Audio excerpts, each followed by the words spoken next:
once upon a time, the people of Troy fought a great battle. Then again, maybe they didn't. No one really knows for sure. All we really know for certain is that Homer, the ancient Greek poet, sung of it in his epic poem, the Iliad. That is, if Homer was even a real person, which he probably wasn't. Most likely, his was a name and face invented by later generations of Greeks to lend a fixed identity to what was a dynamic oral tradition made up of countless unknown bards. By the end of the 19th century, however, there were fewer and fewer scholars who were willing to take the identity of Homer and his account of the Trojan War at face value anymore. Heinrich Schliemann was one of them. For Schliemann, the Iliad was an authentic historical record that bore eyewitness testimony to one of the greatest battles of the Bronze Age. It would be a mistake, however, to regard Schliemann primarily as a scholar, for at heart, he was an insecure tycoon desperate to hide the fact that he had received no formal education as a child. Born into a poor German family in 1822, Schliemann left home at a young age and learned the trade of a merchant. Eventually, he made his way to San Francisco, where he made a small fortune selling shovels and picks to prospectors during the California gold rush. His wealth then further multiplied as a military contractor for the Russian government during the Crimean War. By middle age, Schliemann was a fabulously wealthy man. But one thing he continued to lack: respect. For his was new money, utterly bereft of name, legacy, and tradition. So Schliemann decided to do what overnight tycoons have done since time immemorial: launder crudely acquired money into social respectability by investing in cultural pursuits. But which cultural commodity could best promote his sudden enlightenment? The answer was obvious: the ancient Greeks. Like most of his contemporaries, Schliemann had the remarkable ability to cast his gaze over Muslim lands and see nothing but Greeks. In the decades following the condemnation of Lord Elgin for depriving the Greeks of their marbles, public sympathy for the plight of modern Greece had reached a fever pitch throughout Europe and America. As we have seen, few of these sympathizers identified in any way with the actual Greece of the present. When they talked of Greece, what they really meant was the Greece of antiquity.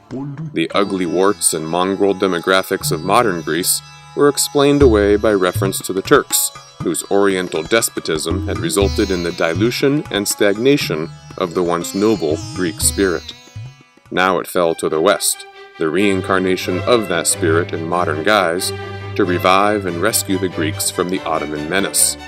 This Euro-American fantasy was embodied in a sculpture known as the Greek Slave. First carved by the American sculptor Hiram Powers in 1844, the Greek Slave showcased a nude woman chained at the wrists, said to be captured by the Turks during the Greek War of Independence and sold at a slave market in Constantinople. A cross and locket hung from her hand, one representing Christian piety and the other fidelity to her Greek motherland. Exhibited at fairs and galleries across America and Europe and sold in replica form to consumers both rich and poor, the Greek Slave was the single most popular and well-known statue in the 19th century. In its romanticized view of Greece, its demonization of the Turks, and foregrounding of a modern Christian identity in Ottoman lands, the Greek Slave echoed both popular and scholarly narratives about the history of Western civilization then in vogue throughout Europe and North America. For Heinrich Schliemann, the literary equivalent of the Greek Slave was Homer's epic poem, the Iliad. Claiming to be inspired by a childhood memory of a drunken miller reciting the Iliad in its original Greek, Schliemann set out to find the ruins of the fabled city of Troy. In 1868, during a visit to the Dardanelles, a narrow maritime strait on the southern approach to Constantinople, Schliemann met Frank Calvert. Like Schliemann, Calvert also believed in the historical accuracy of the Iliad and viewed its assorted heroes and villains, men like Achilles, Agamemnon, Hector, and Odysseus, as flesh-and-blood historical figures. Calvert had been searching for Troy for years, even purchasing an earthen mound at a site known as Hissarlik and making shallow forays into its soil. But with his family fortunes having recently taken a turn for the worse, Calvert could no longer afford to dig. Schliemann, flushed with cash and eager to advertise his cultural enlightenment to the crusty elites back home, decided to pour his money into the operations at Hissarlik. Before long, he hired a new team of local laborers to excavate down to the bedrock. There, they found Bronze Age pottery, jewelry, and building foundations, all of which encouraged Schliemann to expand the scope of his dig into a neighboring mound that lay on the property of a local Turkish landlord. When the landlord rebuffed Schliemann's offer to purchase it, he decided to dig anyway, despite his lack of both a firman to dig and title to the land. With every layer of sediment his men removed, Schliemann instantly declared the recovery of something that he claimed bore a direct connection to the events narrated in the Iliad. In 1873, he produced his most spectacular find yet, a collection of gold, utensils, goblets, weaponry, and jewelry that he touted as Priam's treasure, named after the legendary King of Troy.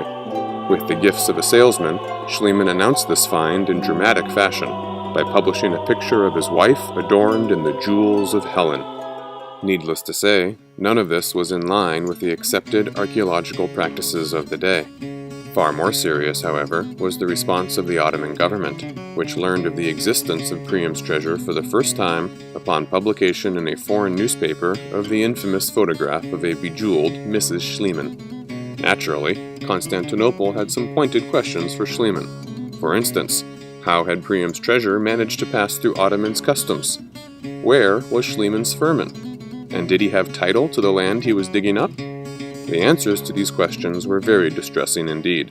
As it turned out, Schliemann had bribed the Ottoman customs clerk. And no, he did not have either firman or title to the land on which he dug. In addition, unlike his predecessors, Schliemann could not resort to charges of Ottoman indifference or neglect as justification for what he had done. The Ottoman Imperial Museum had existed for nearly 30 years by this point, and Western or Western-educated Ottoman scholars operated their own antiquities services in Constantinople.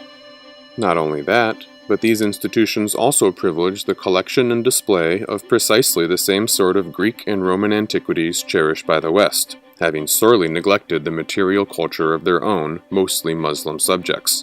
As a result, Ottoman officials, confident in both the legal and moral righteousness of their cause, decided to confront Schliemann.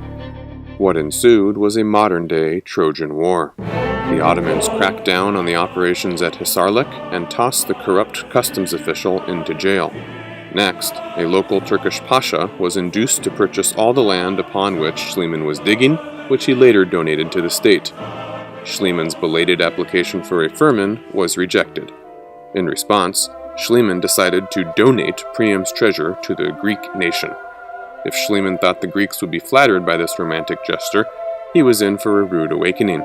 When the Ottomans filed a formal lawsuit against Schliemann in Athens for the recovery of Priam's treasure, the Greeks, far more interested in maintaining positive relations with its Ottoman neighbor than in waxing nostalgic over an indeterminate pile of jewels, honored the Ottoman lawsuit and ordered the confiscation of the golden diadems.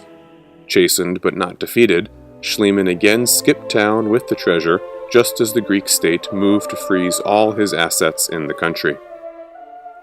In everything he did, Schliemann was acting in concert with the unspoken sympathies of most Westerners, who were not ready to accept the idea that any non-Western people could be as modern as themselves. Such opinions were not always unspoken, however.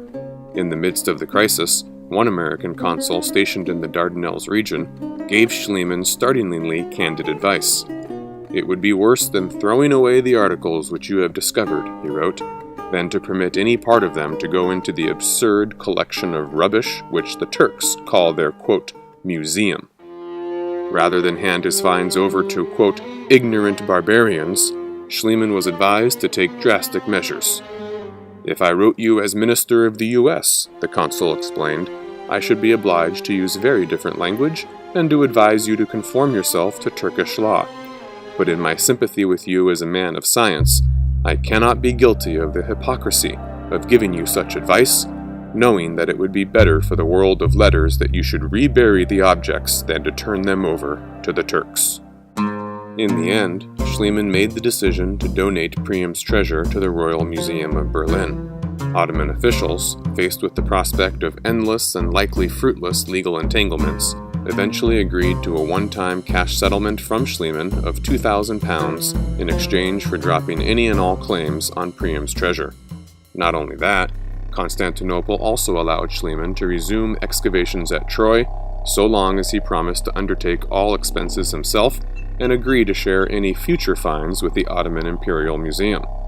We will call this the Schliemann precedent. What it meant was simple. Money still talked.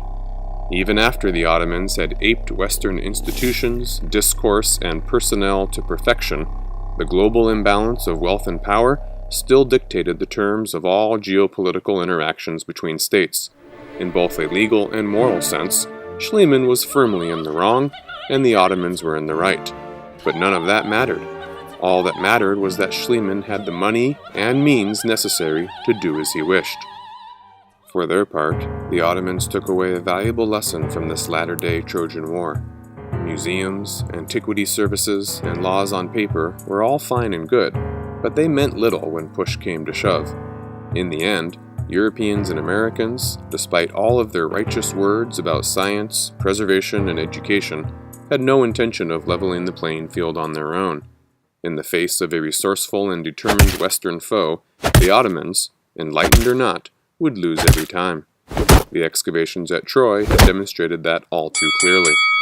Somehow, the Ottomans would need to find a way to raise the stakes of non-compliance for Western archaeologists and the consular officials who enabled them. The first chance to do so would occur in the wake of the First World War, on the heels of what is perhaps the greatest discovery in the history of archaeology.